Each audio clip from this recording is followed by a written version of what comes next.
This is, the first climate and health conference that has really been created to bring us all together in one room to share solutions, to talk about innovations.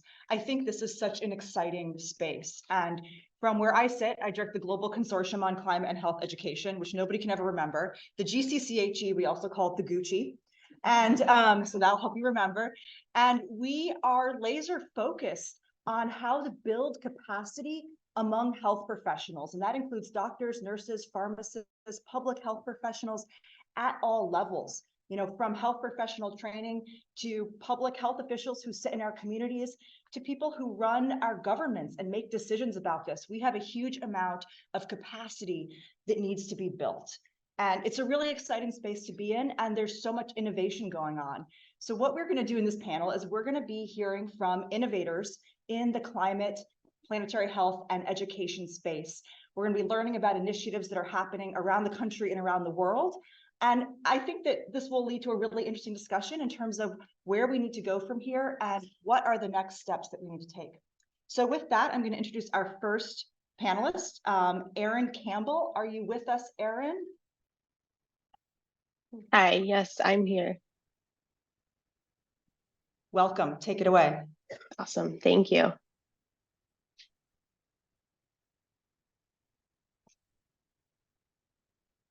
Can everyone see my slides on Zoom that I'm advancing? Yes, we can see your slides. They are not advancing, but I can advance for you. Okay, hopefully, how about now?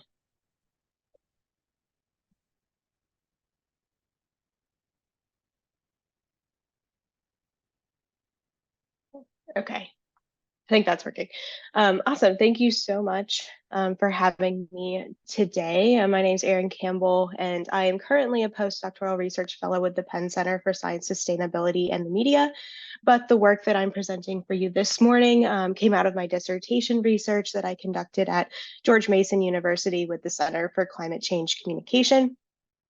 And it's titled Health Professionals as Advocates for Climate and Health Solutions, the Influence of Social Norms on Health Professional Engagement in and Public Support for Climate Advocacy. This work is directly applicable for those of you here who are looking to either engage colleagues in climate and health advocacy who are maybe having some hesitations about the impact of your own engagement. So as has already been mentioned, health professionals are trusted sources of information, and that includes climate change information. So for much of the past decade, leaders in the health community in the US and worldwide have been making the case that climate change is creating a national and global public health crisis, which is what brought us all here today. And that threatens to undo improvements to public health and well-being as we progress in time. In the US and globally, health professionals are trusted sources of information. And because of that, they have an important role to play in warning the public and policymakers about the mounting public health crisis that we're facing, as well as the solutions that we can implement to address that crisis. And this is true across the political spectrum, at least in the US, primary care physicians have been shown to be trusted. So my dissertation research examined two important questions related to the role of health professionals. The first was what can be done to engage health professionals in helping to educate the public and advocate to policymakers about the health risks of climate change. And the second is if health professionals do play a role in educating the public and advocating for policymakers about climate change, will it undermine that public trust in them, especially because we know in many countries climate change is a politically contested issue.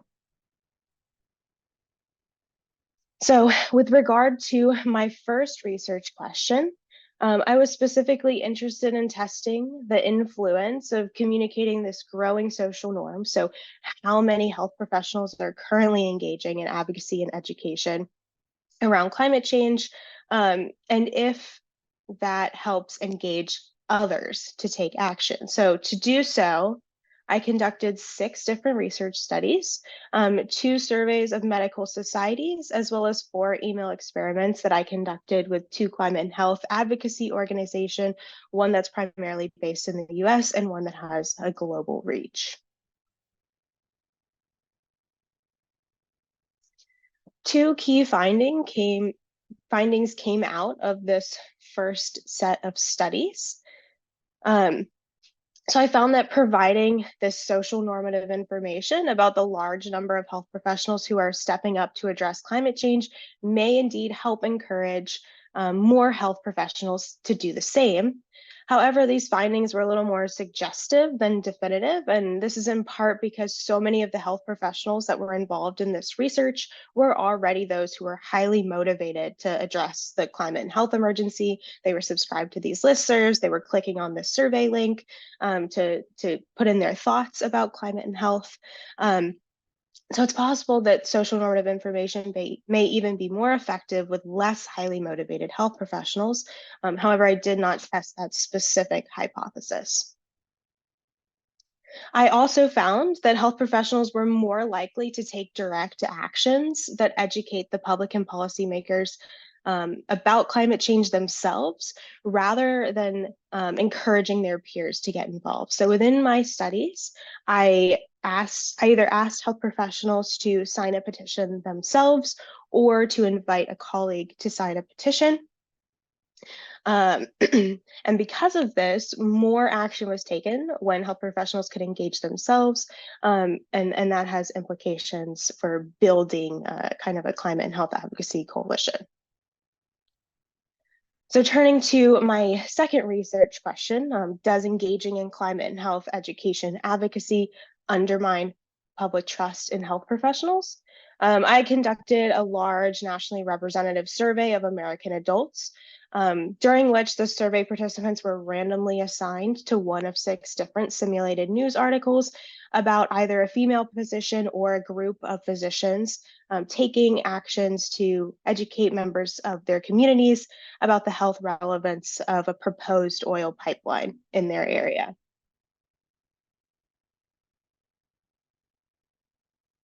This is just an example of one of the stimuli that were given to participants. First, I did prime participants with the health harms of climate change, and this was consistent across all of the conditions. And then I manipulated a few things about the news article. So here we had members of Health Professionals Against Pipelines. This was a made-up advocacy organization that could have also said a single female physician, and I called her by name.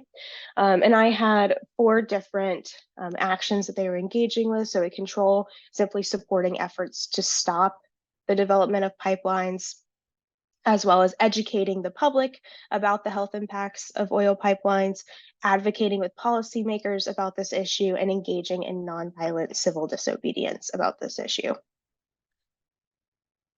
Overall, as hypothesized, I found that stories about doctors educating members of her community about the health risks of fossil fuels actually increased public trust in health professionals as sources of climate information. And this is a really helpful finding because some health professionals are potentially concerned, especially those who are not currently engaging, that members of the public won't understand why they are getting involved in managing the risks of climate change or why they're trying to communicate these issues. I also found that stories that depicted doctors educating members of their community or advocating for solutions with members of their community were more effective than stories about doctors engaging in nonviolent civil disobedience to oppose the pipeline, in particular, more than talking about one doctor engaging in that action. So just to visualize these results, also, this pattern was fairly consistent across the political spectrum. So visualizing these results, this graph here shows the pre-exposure measures of trust in health professionals as sources of climate change information. And over here is the post measure. As you can see, across almost all of the conditions, and whether we were talking about a single doctor or a group of doctors, that trust increased. However, there was one condition, one doctor engaging in nonviolent civil disobedience alone, that we saw a decrease in that trust. And when I broke this down further just to look at the actions themselves and compare those, again, we see an increase in trust across action types, not taking into account whether we're talking about one doctor or a group of doctors. And we see still a little slight change in trust in that civil disobedience condition, but not as much as those other actions. So the key takeaways from this work is that showing other health professionals that others like them are engaging may help increase their own engagement. And we do know from other survey research that about 70% of the health professionals that we surveyed in a multinational study, they were actually willing to advocate for climate and health solutions. So that willingness to do so is there. We just need to find ways to activate them, and this may be one of those ways. And we can also say from this work that health professionals can likely engage with minimal public backlash. That change in trust actually increased with respect to climate information. I also measured change in trust just for health professionals broadly as sources of health information, and that also increased. So what can you do based on this work? The first thing is continue to lead by example. Many of you here are already engaged with the issue of climate and health, and I encourage you to continue to do so and demonstrate that to your peers. Talk to your colleagues and encourage their engagement. Like I said, many are willing to engage. It's more a question of how to increase that engagement. And then finally, engage with the public and tell your story. Knowing that there's minimal backlash to many advocacy actions that advocacy and education actions that health professionals can take is really important as far as engaging other health professionals and as far as understanding your own comfortability as a practicing health professional in this field. So with that, thank you so much for your time this morning. I'm sorry I couldn't be there in person to engage with you, but my email is here in case you wanted to engage further offline.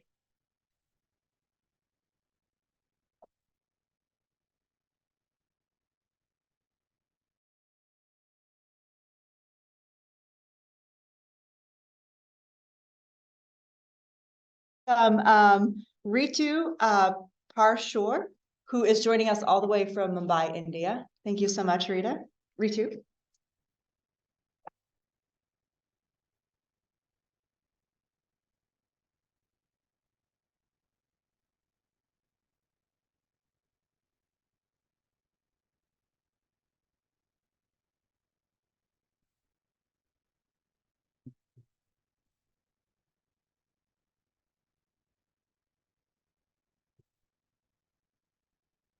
Thank you.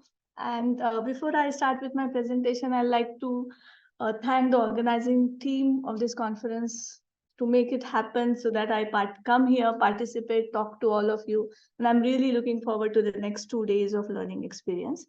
As you can see, this is the topic of my presentation. I'll be talking about the role of participatory learning approaches in climate health education and driving local action. Before I begin with my the details of the case study, this is a bit of the context about where I come from. So I work with an NGO called Prayas Health Group, which is based in Pune, India. And these are the 4 focus areas that we work on. So we started our work on HIV way back in 1994 during early periods of HIV epidemic, and then expanded to other areas like sexual reproductive health and preventive oncology. And climate change and health is more recent addition to our work. So in this domain, recently we are engaging with the community level health systems to strengthen these health systems. And when I say community level health systems, I mean the communities themselves, as well as the community health volunteers and the health professionals working at the primary level. So we are working with these health systems to strengthen them. And this case study that I'll be presenting with you today is part of this larger engagement that we are carrying on. So I'll be talking about how. It's more about the methodology and the approach that we have adopted to do this. So how climate and health education can be leveraged to influence community level processes for better health adaptation. And this is the place where we have undertaken our project. It's in India, state of Maharashtra, Pune district, that's highlighted on the map. And we worked with 9 villages, over 9,000 plus population in one of the blocks in Pune district. So this is the approach that we followed. We basically conducted 2 types of dialogues, sharing and learning dialogues and action-oriented dialogues. And we adopted classical participatory research appraisal tools in climate and adopted it to climate health context. So these were the tools that I'm going to go through quickly, each of them. The first one was participatory learning using pictorial tools. The second was case vignettes to shift the understanding from general to specific and theory to action. Third one was timeline mapping to gain temporal perspective of changes to weather, economic conditions, social changes, and so on. And the fourth one was listing and ranking to prioritize climate and health concerns in the given context. So let's see these learning tools that we prepared. So this was called as Chitra Katha in our local language. Chitra is picture and Katha is a narrative or a story. So this was nothing else but a handmade presentation using a storytelling method, and it did not require any technology, no laptops, no projectors. And so we can go to very remote places and conduct these presentations or discussions with people. What did it achieve? It prompted people to share observations from various life domains and facilitated the discussion on local vulnerabilities and health linkages. And these are just a few examples I have narrated here. So there was one lady talking about depleted water levels and dysfunctional water purification system in her village, and how she linked it to the increasing diarrhea cases that she's observing in her village. Then in another village, people talked about 2 cases of recent deaths during a hot summer week that year. And both these people who died were in early 60s and had diabetes and hypertension. And this was very useful in triggering the discussion around extreme heat and its health impacts without even having any local or granular data in our hand. So these anecdotes were very useful in that context. And the third one was a farmer talking about the need of using pesticides even during winter because of the disrupted weather cycle. And he tried to draw similarities of this agricultural practice with the vector-borne diseases and the need for prevention of vector-borne diseases. The second tool that we adopted was case vignettes. So during our project period, a diarrhea outbreak had happened in one of the villages. And we used this episode or this outbreak to trigger discussions about the systems level issue, how the systems could be strengthened. And we adapted causal loop diagram to highlight this issue. So what we essentially did was we had a diagrammatic representation of the local situation of the outbreak in that village. So as you can see, this is a cyclical diagram that talks about the risk factors, the local risk factors, the individual and the individual level treatment seeking, reporting, and health system level actions. This is what happens right now in any of the villages in India whenever there is an outbreak. And to that, then we added discussions about climate change and how the vulnerabilities get exacerbated because of the climate change. And if the conditions remain same, the responses remain same, how it is going to exacerbate the health risks. And later, to this diagram, we added some positive loop or reinforcing loops in the form of what preventive behaviors people can take, what could be done about early reporting, and the feedback between health system and people and the collective actions. So basically, this kind of tool helped in pinpointing the actions that could be taken at different levels and talk more specifics about who can do it, how can it be done, where would be the financial support coming and things like that. The third tool was timeline, which was a temporal mapping of vulnerabilities. So it was kind of a game that we played with people, wherein people talked about the situation before, let's say 30 years and situation now on all these parameters that are listed on this slide. And we spend around 1 or 2 sessions playing this game with the people. And later we summarized whatever they had talked during those sessions and summarized it in a chart, which could be displayed in the local Gram Panchayat, which is the village office, administrative office. And as you can see, people have talked about changing context, the health risks, the potential health consequences, and the likely solutions. So one example that I have highlighted here, this particular village had seen a lot of prosperity in last 2 decades. So many of their houses were converted into kacha houses to pakka houses, that is cement concrete houses. But most of these houses had roofs made up of tin. And this tin roof made it very difficult for them during the summer season, during when the temperatures really rose high above 40 degrees Celsius. And then people talked about what are the issues with these dwellings, what are the health risks associated, and what could be the low cost, easily available local solutions to reduce the indoor temperatures. And this is how happened for different parameters. And then this chart was given, was displayed at the Gram Panchayat, and they were discussing that probably they will take up some of the actions in their village health action plans. The fourth tool was listing and ranking. So here we created a village profile that was focusing on the social determinants of health. So what was the situation about safe water, waste management, air pollution, etc., etc. And then people ranked and prioritized the situations that were more important for them. And then this was followed by collective action plans. And during this action-oriented dialogues, they came up with different micro-scale adaptation strategies. For example, they talked about early warning disseminations using the Gram Panchayat loudspeakers and Gram Suraksha Yantrana. Gram is village. Gram is a Marathi word for village. And then how can they protect the farm laborers? What can they do for waste segregation? In one of the village, they came up with a resolution to demand water quality report from primary health center, which is, I would say, a pretty rare phenomenon that generally happens at the village level, such kind of resolutions. So there were a lot of learnings, both in the terms of the opportunities that we saw in these kinds of tools, and also many, many challenges. I mean, such community engagements are much easier said than done. And so I'm quickly going to go through what are the opportunities that we saw. So what we feel that can be achieved is this approach can provide space to people to reflect on experiences and observations related to climate health connections. The knowledge understood through these narratives of people and places close to home becomes more relatable. And I would like to say here that this is really important, especially when we do not have granular data in countries like India, where data is a big problem. And these anecdotes are very, very important.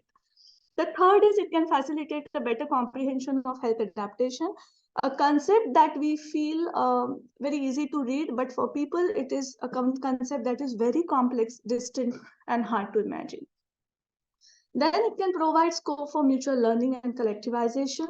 Contextual vulnerability can be extracted through sharing learning sessions, which is a very important step towards better health adaptation. The process can initiate deliberations on climate-focused micro-scale health adaptation actions, and information and appeals, when combined with such micro-scale granular level actions, can increase people's confidence in their abilities to act and directly influence the self-efficacy, which is again an important step towards health adaptation or collective action. Of course, there were many challenges. First and the most important was intersectionality. There were issues about participation by women, by marginalized and migrant communities. And there was one unique thing that we observed, which we had not previously seen in other health domains. Many of the people, younger people in these villages, have migrated to cities for work because there is a problem because of drought and farming. And so because of that, these younger people are staying in the cities. We could not reach out to these people. And these people, though they live in cities, they hold quite a significant power in decision making at the household level as well as at the village level. So a big question was, how do you engage these young people? They are important stakeholders at the community level engagement. The second point was there was lack of immediate and direct benefits, which can be seen, or there was no tangible benefit seen by the people because of these sessions or because of these engagement activities. And there was a reduced willingness and openness because of these issues. There are no easy answers. So probably the way forward is we continue doing these efforts and we try to find out more innovative strategies so that we have better outreach and engagement. And there will have to be more flexibility so that we can incorporate more innovative ways to have better engagement. And one of the other option also could be integrating these kind of techniques into existing community engagement for health, not just by the health sector, but also by other sectors, especially farming and agriculture. Thank you.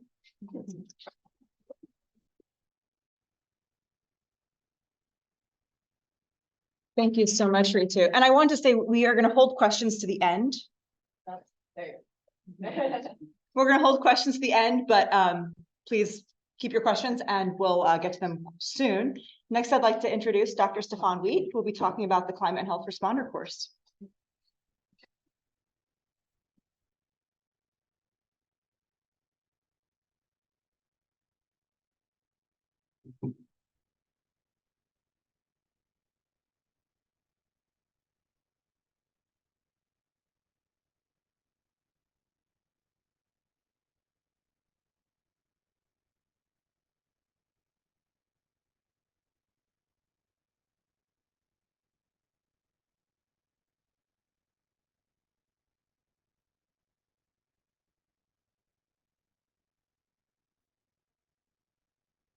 Just press this. Great.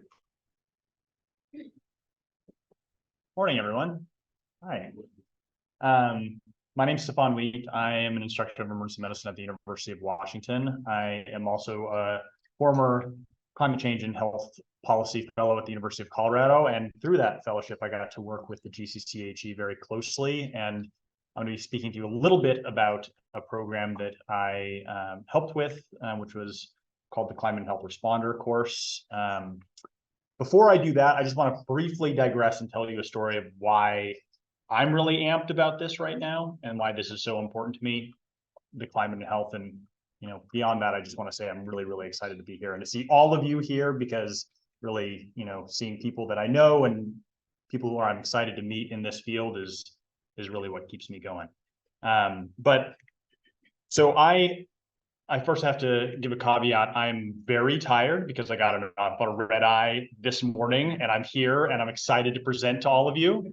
But I got off that red eye because I was working until around 8 p.m. last night in an emergency department in Seattle. And one of the patients I had yesterday was probably one of the biggest emergencies we see in emergency medicine. I had a patient who presented. He was found down in an alley, and we were not able to get any history from him. And we did a full workup on him, and he was found to have a type A or aortic dissection. For those of you who don't know, this is one of the most dangerous conditions you can have and present to any kind of health system with, and carries with it significant morbidity and mortality. I'm sorry for this digression. This is not necessarily climate and health, but it's what's getting me going right now. So this patient, had a surgical emergency. This person needed to have a cardiothoracic surgeon operate on them. And I contacted maybe 7 different hospitals, and every single one of them turned him down. And I'm sorry, I also get a very emotionally labile when I'm very tired, so I apologize for that as well.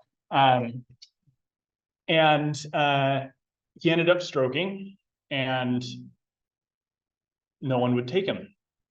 And I can't help but wonder if that had anything to do with it. This was a homeless man.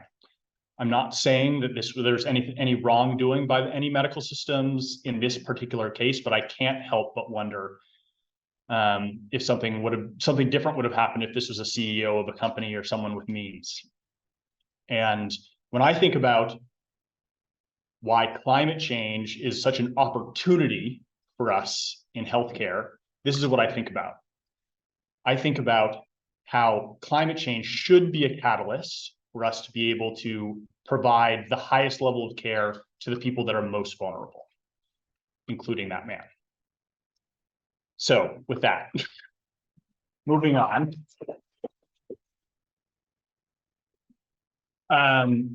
So this is a quote from the periodical Think Global Health. A boots on the ground workforce of climate savvy clinicians will remain conspicuously absent for the foreseeable future. I think this is why we're here. I think many of us know that this is a problem. You know, we see increasingly, you know, organizations from the UN, the WHO, the National Academy of Medicine, recognizing climate and health as an absolutely essential tool for transforming our healthcare sector. But also all of us here who are clinicians or who touch healthcare in any kind of way and have seen how it has transformed over the years, we know that transformations in healthcare are fraught.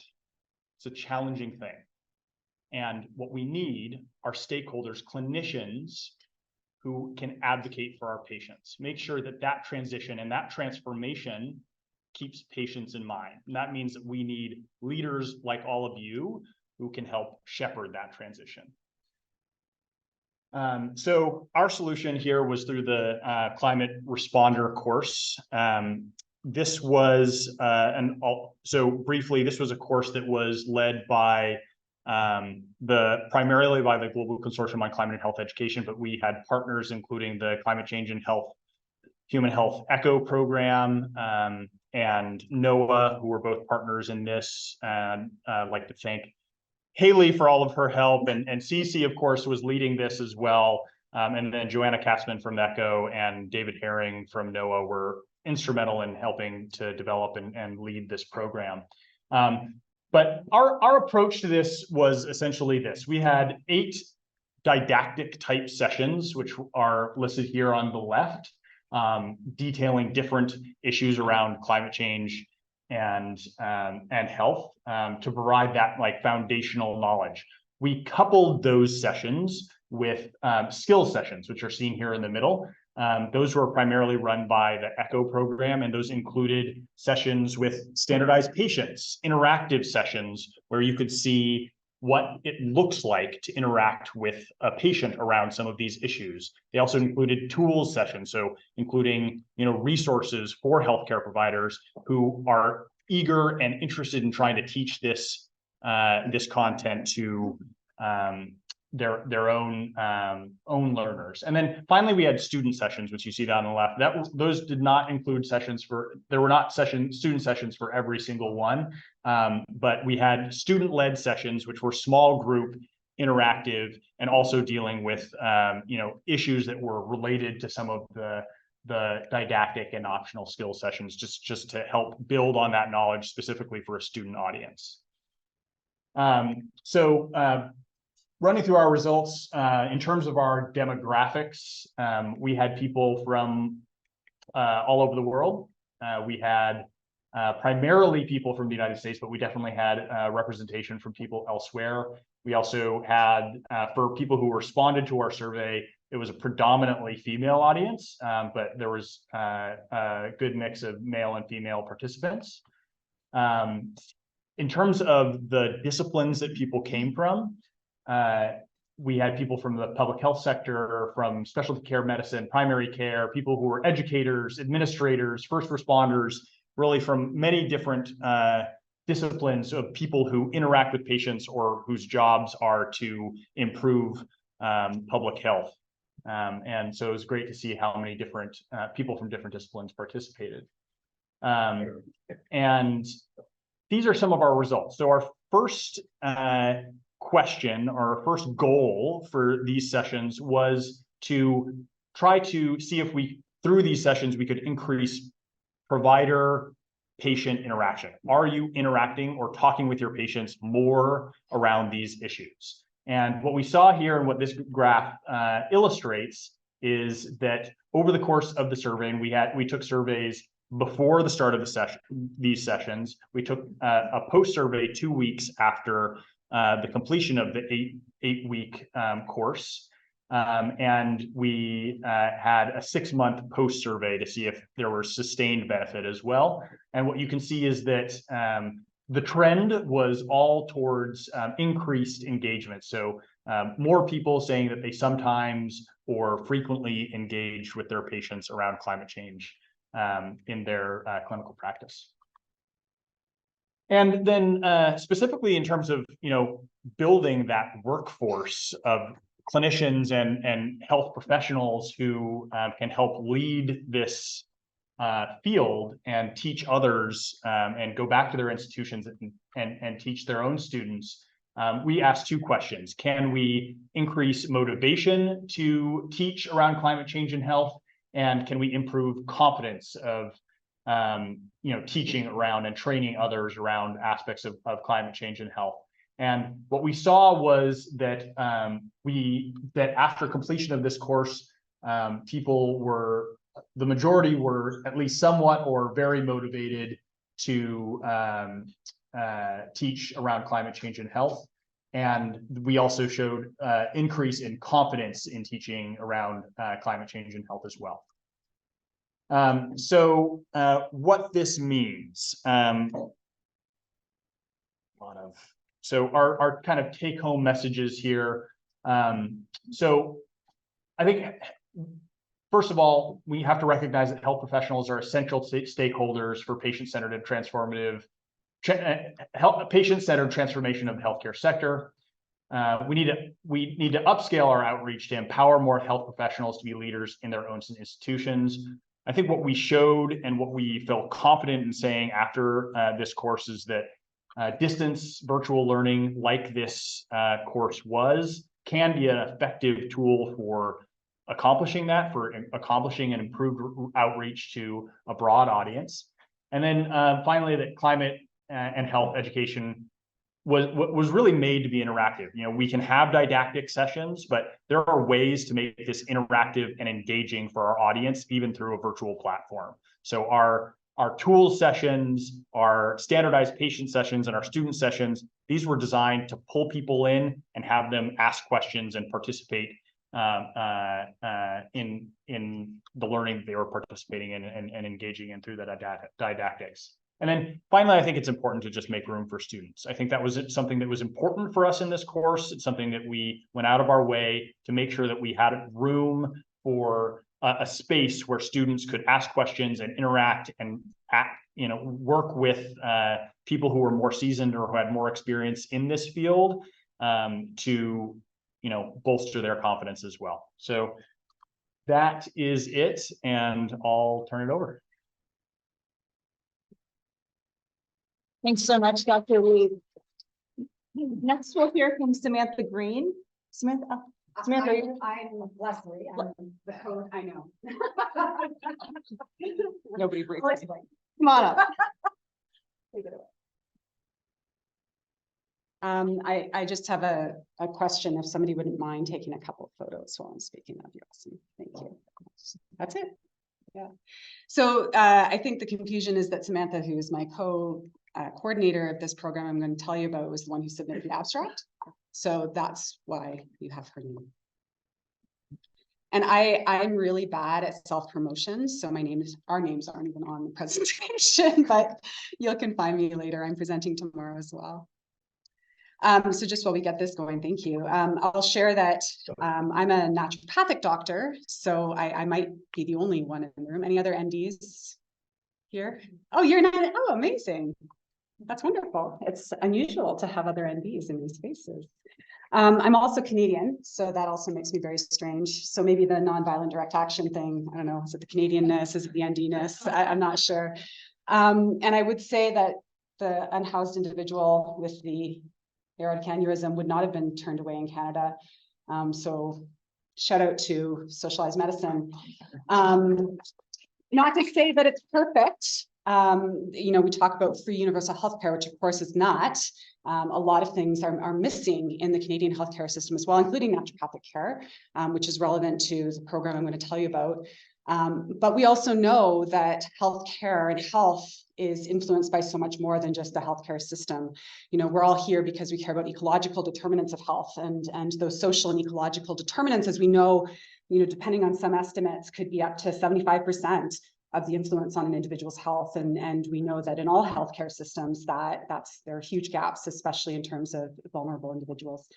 So my frustration as a naturopathic doctor was that in a country where people think of healthcare as free, which of course is not taxes, right? But the idea of paying out of pocket for healthcare, which is required for naturopathic medicine, is hard for people to wrap their head around. I got very frustrated with serving only the people who could afford to come and see me. I am a professor. That's my first and foremost role. So I went back and got my master's of public health at the University of Toronto. And that just completely opened up my networking opportunities, really, and connecting with other people like all of you who are taking action on these issues. I will also disclose I'm recovering from a traumatic brain injury, so thank you for your patience with me as I pause for a second. I joke that my master's was actually in activism because I was feeling so discouraged by the efforts I was trying to make within my own profession and in the world on the climate crisis. And so when I went and did my master's of public health, I was really fortunate to have a mentor who was like, hey, you're doing a lot of direct action. Just do your master's on that and reflect and learn and apply and engage in experiential learning. So this is a program that kind of emerged from this. I had tried so hard in my own profession to elevate our competence, our capacity, our awareness about these crises, to very little avail, very frustrating, even in my own institution. And so connecting with other folks at the U of T was really fabulous because it gave us inroads. And so we approached the Faculty of Medicine at U of T, the continuing education department, and said, we want to teach a course or facilitate a course that's all about taking action. So we wanted to intersect, all this idea around how do we build competence of healthcare providers with theories of activism. How do we get people to move beyond just knowledge? Although, didactic information is important, education is important, but as healthcare providers, we know that knowledge is rarely sufficient to change behavior. So we really wanted to focus on action. So we created this program, Taking Action on Planetary Health. This is the little spiel that was sort of the marketing information. It was designed for all healthcare professionals. We know that the solutions to this crisis have to be transdisciplinary, not just within the healthcare field, but also beyond. And I'll be presenting tomorrow more on that in terms of the way primary healthcare providers around the world are taking action. So we really wanted to build community. We wanted people's competence, confidence, to take action that was relevant to their place of work and their place of practice. So we really wanted people to sign up as a team.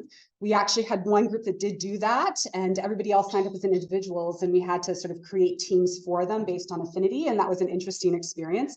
But we wanted by the end of the program for people to be in a position where they could actually put something into action. And next week is going to be our reunion session where we get to hear from all the groups about, did they do it? Did they actually pull it off? The objectives are here. I won't bore you by reading them to you, but again, we really wanted to emphasize, and this is really key in terms of our results, that the goal here was action-oriented. We wanted to give people skills and tools to decide what was relevant for them, whether it was at the micro level, at the clinical engagement level, whether it was meso in terms of their institution or their immediate community, or whether they wanted to take macro level action in terms of policy change. So we really wanted these affinity groups to join together based on their interests and their particular areas of expertise and domain. We also wanted to make sure that we recognize the difficult emotions. So here's the woo-woo naturopathic doctor in me, but we really, to deal with the grief, to deal with the anger, to deal with the overwhelm and the complexity. We know that that's one of the biggest barriers to action for anybody is just the emotional overwhelm and the cognitive dissonance around this crisis. So we really wanted to make space for that. So we built in some structure around that. It's funny because we sort of planned and mapped out our program without directly consulting with this framework. I hope people are familiar with this framework. It's the framework to guide planetary health education with all these strands weaving together about what's necessary for a holistic education around planetary health. We created our program without directly consulting. And then when I pulled this up and looked at it again, I was like, oh, we actually have done that intuitively. So that was really nice to see. Again, team-based, community-oriented. We wanted it to be dynamic and engaging, so similar interactive. We also knew that as facilitators, we weren't the experts. We're still learning too. And so myself and then 2 family physicians in Toronto were the co-creators and facilitators of this. And we said straight up, we're learning too. So help us learn. Again, action-oriented. And then we really wanted to lean on the principles that have been proposed around planetary health. So the idea of systems thinking, pluralism, ethics, humanities. So we had lots of prompts that drew in some of those aspects. Yeah, thank you. So the structure of our program, we had 4 live interactive workshops. Those were all online. And then based on the affinity groups, people joined for 3 asynchronous sessions. But the goal ultimately was to end up with a plan that people could take into action. We had 26 participants. We had mostly MDs, but other professionals were there. Most were from Ontario, which is where we were. But we did have a few folks from further away, a little bit more there about our demographics. In terms of general trends, we did do a pilot study of this. We have one more sort of follow-up study coming up. There was an increase in self-assessed knowledge, attitudes about the role of healthcare providers that have been already discussed a little bit today, frequency of pro-climate behaviors, both on an individual level and in clinical practice. And most importantly to me, there was a reduced perception of barriers to action. People felt more equipped to overcome those barriers. It was interesting, as always. There was a split between people who wanted more of that group applied interactive stuff and more who wanted didactic. So that was always the case when you do an evaluation of a program. These will be shared with you later, so you can read a little bit more of the feedback. But in terms of our next steps, we are going to be doing this again in January. Lots of support from the University of Toronto. Please feel free to join us if you would like. We'll be reworking the modules based on the feedback. Refining the online learning platform and really emphasizing that this is about action. This is about learning skills of taking action. And there are lots of other courses that are doing similar sorts of work. I think I have yours here. The Climate Changing Human Health Echo program is on our list here too. So I really hope that we can cross-pollinate with many of these other programs and elevate all of our competence in this.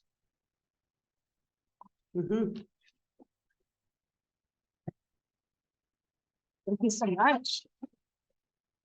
And last but not least, Judy Wu, are you here in the room or online? I'm online. Great. Okay. Do we need to pull the slides up? You're going to share your screen? Okay. Yeah. Is everybody able to see that? Yep, looks great. Okay, perfect. Morning, everybody. My name is Judy Wu. I'm a 2nd-year PhD student in the Health Sciences faculty at Simon Fraser University in Vancouver, Canada. So I'm calling in from the West Coast. So I'm going to be presenting some of my work today on climate concern, climate anxiety, or eco-anxiety. So before we get any further, I do want to acknowledge that I'm presenting today as well as live, work, and play on the traditional, ancestral, and unceded territories of the Tsleil-Waututh, Squamish, and Musqueam peoples. So there are a lot of emotions that can be related to climate change and the environment. Recently, researchers have tried to categorize them and label the many emotions that are related. And this is just kind of a list that came out last year in 2022. So again, not an exhaustive list, but some of the emotions that have been written about in the literature. Emotions include those related to surprise, threat, sadness, stronger feelings related to anxiety and depression, emotions related to guilt or shame, et cetera, et cetera. But there's also positive emotions as well. So those related to hope and optimism. But in my work, I focus specifically on climate or eco-anxiety. You may have heard of this term. It's the one that's commonly used in media, but it is still quite new. But again, like kind of media has picked it up. And the definitions range, but broadly, eco-anxiety is related to the mental distress or anxiety associated with worsening environmental conditions and the ecological crisis, whereas the term climate anxiety is a little bit more narrower in scope. It's related to mental distress or anxiety associated with climate change and the climate crisis. So again, although very similar, they're slightly distinct, but people often do use them interchangeably. Experiences of climate or eco-anxiety can include like disruptions to cognition, as one might be like constantly thinking about climate change and the environment. Other experiences can include like disruptions to daily functions such as work and sleep, as well as emotional experiences. I was already experiencing this as like a high schooler back when I was in high school, and feeling a lot of anxiety about the current climate crisis. And a number of groups now are experiencing more of these emotions as well. So we see that in the general population, we see that in climate change practitioners, activists, indigenous populations, children and youth, and those with strong connections to the land, such as farmers. And these emotions have been associated with poorer mental health in previous research, which has mostly been conducted in adult populations. But what is particularly concerning is the impact that climate and eco-anxiety may have on children and youth. And that's because children and youth are being newly introduced to these topics as they're navigating their lives. So for example, they're learning about climate change in school or indirectly or directly through like media. Younger generations are also more likely to experience the stressors associated with climate change, since we are living in a time with the greatest impacts thus far. Youth and childhood are also important developmental periods, and frequent or daily stressors can actually increase the chances of developing mental health disorders like depression or anxiety, or could cause certain coping strategies such as use of substances. And lastly, eco or climate anxiety can then become a chronic stress due to the scope of the crisis, and chronic stress in young people can then actually cause structural changes in the brain and then further increase risk of psychopathology development. And we're currently seeing that right now. So in this global survey that was done last year, a group of researchers surveyed 10,000 young people aged 16 to 25, and it was found that it was found that 95% of respondents reported some worry related to climate change. 59% of the sample reported feeling extremely or very worried. And then emotions related to climate change are listed on the slide, but they include sadness, being afraid, fear, anxiety, et cetera, et cetera. But there is a group of people, about 30%, that are feeling optimistic about it. So the purpose of this research was to better understand how the climate and ecological crises have impacted youth mental health and well-being in BC. And the eventual goal is to then use these findings to develop support resources for this subpopulation, and then to also understand how can we teach climate change in schools without essentially traumatizing our youth. So the way in which this data was collected was through the Youth Development Instrument, or YDI. It's a population level youth wellbeing survey in BC led by my doctoral supervisor, Dr. Hasina Samji. So the YDI was first developed and piloted in 2020, and it's implemented in grade 11 classrooms and happens annually in the spring. It is a very lengthy survey, so it takes about 45 minutes to complete, and students complete it within their classrooms. There's 5 dimensions on the survey, so it's not just about climate change. We cover many topics, including things related to social and emotional development, social well-being, learning environment and engagement, physical and mental well-being, and the navigating the world section. And the navigating the world section is where these climate anxiety or eco-anxiety questions are located. The section is meant to measure youth views not necessarily captured in other youth well-being surveys, including like multicultural ideology and gender equality. And so we chose to include both climate concern and eco-anxiety questions because what's been found in previous research in adult populations is that large portions of the populations may be expressing some sort of concern regarding climate change, but that concern doesn't always translate to what we're now kind of defining as this eco or climate anxiety. So we wanted to be able to capture the difference there. So we've had 3 years of data collection, YDI data collection, but I'm going to be presenting data from 2021 to 2022. So in this school year, we surveyed 22 out of 60 school districts in British Columbia, and there were over 9,000 respondents.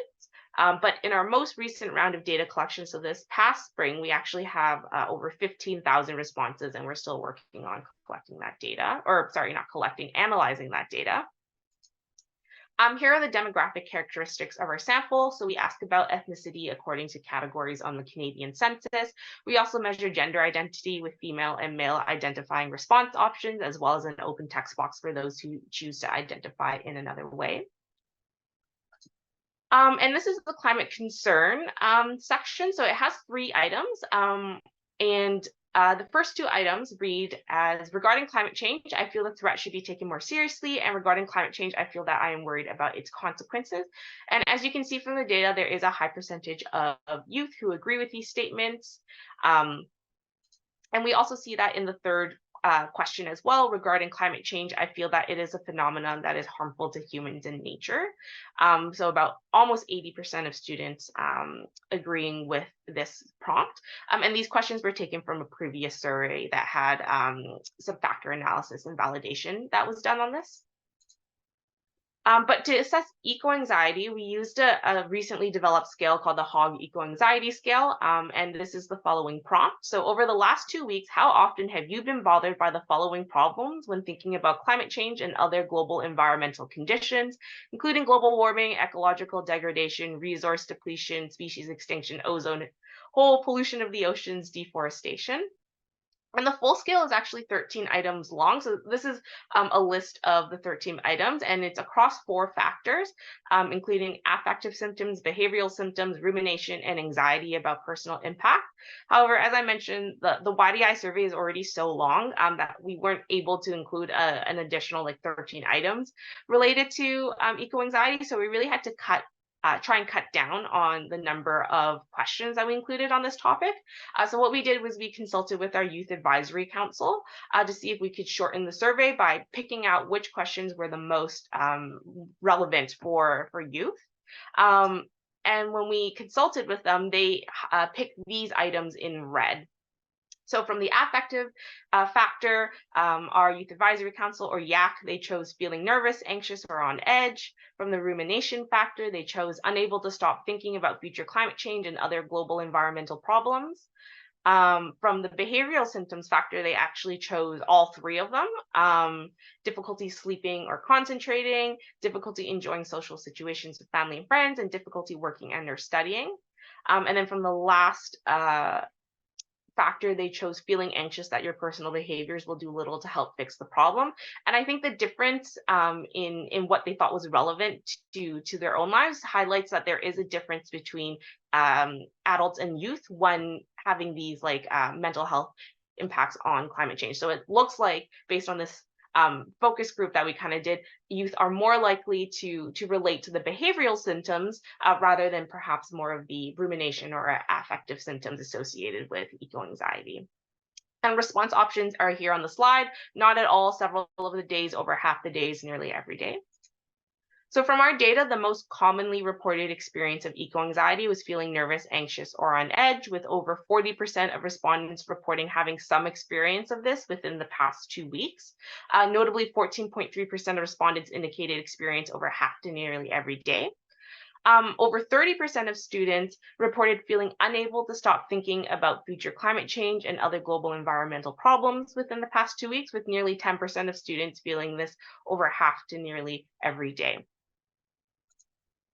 With regards to personal impacts, nearly 40% of students reported having experienced anxiety that their personal behaviors would do little to help fix the problem. And a higher proportion of students than in previous items, 15.6%, felt this more than half the days to every day.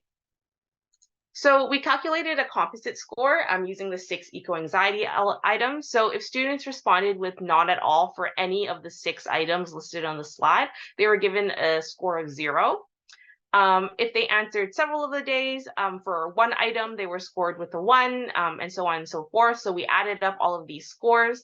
So students who had an overall score of 0, again, they have no experience of eco-anxiety within the past 2 weeks. And that was 44.4% in our sample. But this also means that 55.6% of students are experiencing some form of eco-anxiety within the past 2 weeks, and over 15% are scoring higher than 7, likely indicating a moderate to frequent experience experience that might be impacting their daily function. And Judy, these results, yeah. Judy, we have 1 minute left. Oh, okay. These results are in line with what we see in the adult populations. There's a smaller proportion of people experiencing eco-anxiety. So for final conclusions, high percentage of students surveyed are feeling climate change concern. However, a smaller proportion are feeling eco-anxiety. And it's important to think about how climate education in schools is framed so it reduces potential of exacerbating eco-anxiety in young people.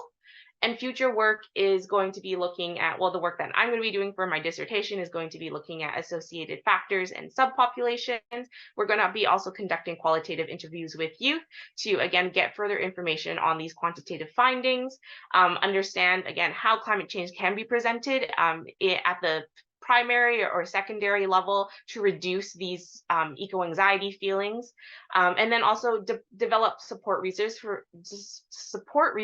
for those who are experiencing climate and eco-anxiety, so they do feel motivated and empowered to engage in climate action. And this is my lovely research team. That is my email if you'd like to connect. And we also have more information about the YDI survey in general on our website. And we also have an Instagram that shares youth health and well-being data from our survey. Thank you. Thank you so much.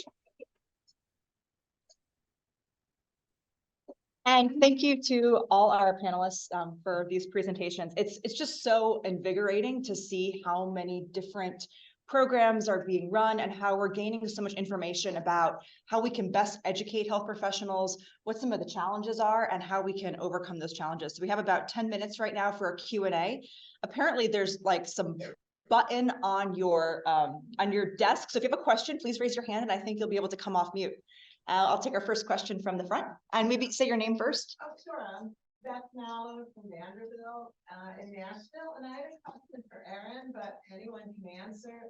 I was curious about when you engaged the public, how you did that. Was that in the course of taking care of them clinically, or was it in community forums or town hall meetings, or how did you actually engage the public? Eryn, were you able to hear that?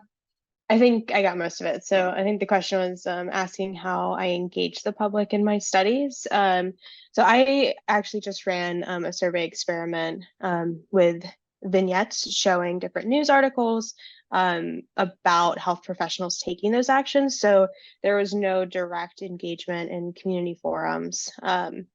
That would be a great avenue for future research in this space to kind of bring health professionals and members of the community together and evaluate how those interactions go about. But mine was just a survey. Yes, another question here. Yes, Nick Snow, Shenandoah University. This is for Stefan and Eryn. You know, to engage and follow up on this question, to engage patients, for example, during COVID, I would, you know, talking about screening colonoscopy or GERD, couldn't really figure out how to do climate change, so I wore a mask with climate strips, and it wasn't that effective in getting people to engage. Are there techniques that you know of to have patients sort of start that engagement and ask you about climate change? So I'd love to hear the data on that. Eryn, do you want to start or do you want me to go? You can go if you'd like. I can follow up. Yeah, I think that's a really excellent question. I think one of the points that was brought up in this panel was that, you know, knowledge itself is often insufficient in order to spark that conversation in the clinical space. We know that there are a number of barriers to why clinicians aren't necessarily, even the ones that know about climate change and are motivated around climate change, how do we get them to actually start having those conversations with their patients? I think the reality is that it's going to look very different from one clinical environment to the next. You know, as an emergency medicine provider, I have exceptionally little time to be able to sit down and have a lengthy conversation around climate change and health. I think probably most clinicians could relate to that experience, but it might look different in an outpatient environment. I can speak to one of my experience. This is a question that is near and dear to my heart. I, developed a badge, the Climate RX badge. It's actually designed to tackle this very problem and spark that conversation. It's, a badge that is attached to your ID badge, has a prompt that helps prompt those conversations, and then have a QR code that links to information to be able to, provide that information to the patient in a potentially non-interrupted way in the clinical setting when you don't have time. And I found that to be effective. It's not every patient that is asking about it, but every patient sees it. And even if it is just that implicit connection that my doctor is wearing something that says, I care about climate change, I think that's a powerful message in and of itself. Can I add that?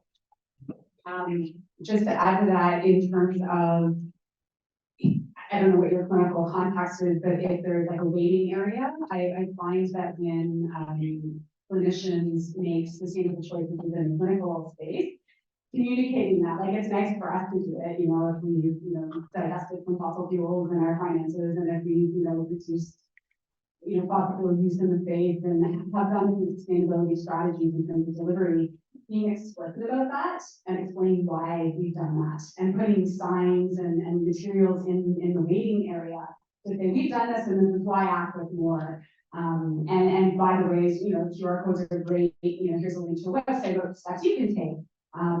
We actually in our program had one team that was developing sort of like a climate prescription tool that, to take those full benefits, but was relevant, in terms of GERD, stress reduction, right? So stepping out into nature and having some forest bathing, that could be a prescription you make to your patients, right? On top of the PPI or whatever else you're doing. So I think having that clear opportunity for people to know that you're informed and you're excited to talk about it is really great.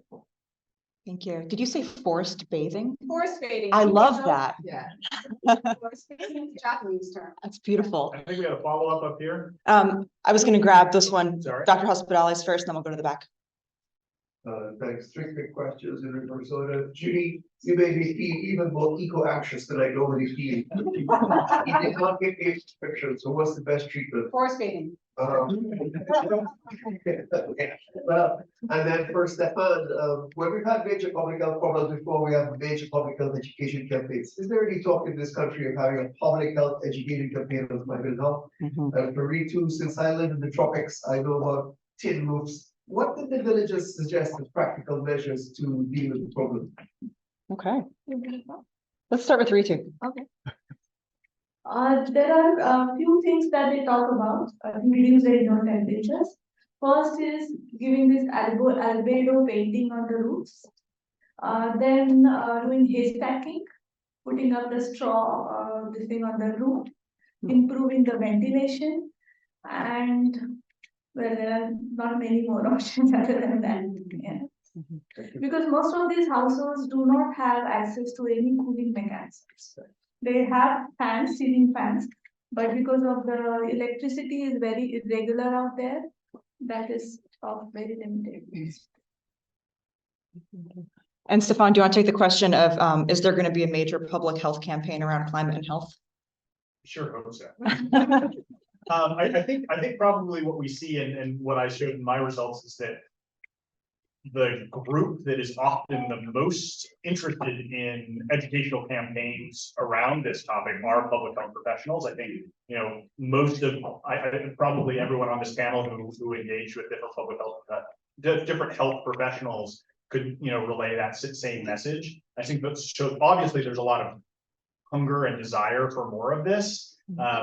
Whether there is a larger campaign, actively in the works. Maybe CC knows more, but I'd certainly love to see a lot more campaigns like it.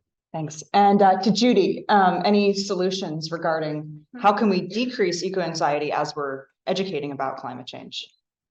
Yeah, that's a great question. Because it's such a pretty new field, a lot of the research right now is focused on understanding it rather than like the intervention aspects or what support resources can be used. There are certain things coming out. A lot of the practices that people are talking about are very similar to practices like mindfulness. I think I heard somebody say forest bathing, so getting out into nature as well is something that people are talking about. There has not been a lot of like evidence-based literature on this yet, and I think that's kind of the next step in this field. But I think in the consensus in the community is like, again, having like a hope-focused narrative. So instead of telling youth or having like media focus all the time on like, you know, here's the new IPCC report and it's bad news again, and that's all that people are hearing, especially young people, having that hope focus where we share optimistic news, what is working, what is changing, and again, empowering people to see that, you know, action is working, and that collective power is important, and that they can be a part of the solution as well. Thanks. And I would say, you know, one thing we do at university, at Columbia University, is we train our medical students both in the problem, but then they're actively engaged with the New York Presbyterian Sustainability Committee to be enacting solutions in real time in the hospitals. So training them in institutional advocacy and how to change institutional policies, which is something you don't learn in medical school. So coupling problems with solutions in the same learning space. I think we have time for, oh boy, one more question, but we've got a ton of questions. Mark-Lee is the most, Mark-Lee, go ahead. Just a comment on the issue of forest bathing. There is an article in the Journal of Climate Change and Health on the issue of nature prescriptions. And what nature prescriptions are, they can actually be written by anyone. And cities and different areas have gotten together and defined places as the places you would go for a nature prescription. And what you're doing with something like that is really prescribing to your patient to spend time out in the park or out in a forest, etc. So I would encourage people to look into that because I think it's a fabulous idea. In Canada, a physician can write a park prescription, which actually gives the patient free access to medicine. Oh my gosh, so cool, Canada. All right, we have time for one more question, Tina. I want to make a point that I think is important about climate anxiety, which is scientifically, climate change will get worse. If we stopped carbon emissions tomorrow, climate change is still going to get worse. We need to be realistic with our education and not give people false hope that this thing they're going to do is going to solve it. It's like a pandemic. It's going to get worse before it gets better. And we need to prepare people for that and give them hope for what's on the other side. So I think that's critical for all of us to keep in mind. We want to be enthusiastic about what we're doing, but we also have to be realistic because otherwise we undermine our credibility. And I have one quick question for Ritu, which is how do you scale what you're doing? India is now the most populous country in the world. How do you scale it? So I'm curious about your thoughts. Thank you for the opportunity. It's a very interesting question and it's a very difficult question. I feel this, I don't know how to put it properly, but the thing is, if you want to scale it, there will have to be an effort to standardize these kind of practices. And unless and until we do that, it's very difficult to scale it up. So what we are thinking right now is India has done something good about having a primary health infrastructure, which is a completely, right now it is scaled all over India, across all villages. So this village health system, they have a platform for community engagement within the village health level system. And I think that is the place or that is the opportunity where one can pitch in, strengthen these processes in I mentioned, it could be many other, so that then it becomes a scalable option. And then it could be scaled up not just at the state level, but I think working at the district or below district level where the heterogeneity in India is huge. Like what I see in my state is not going to be there in the Uttar Pradesh or let's say the southern India. And so there will have to be a way to adapt to the local situation. At the same time, find a balance to have some standardization of how do we use the existing mechanisms and have that climate change angle integrated into that mechanisms. I think that is the only way to scale up these guys. Thank you so much. We are out of time for this panel, but there will be opportunities to interact with our speakers here. Thank you all so much for joining us online and in person. And one last round of applause for all these incredible presenters. Thank you.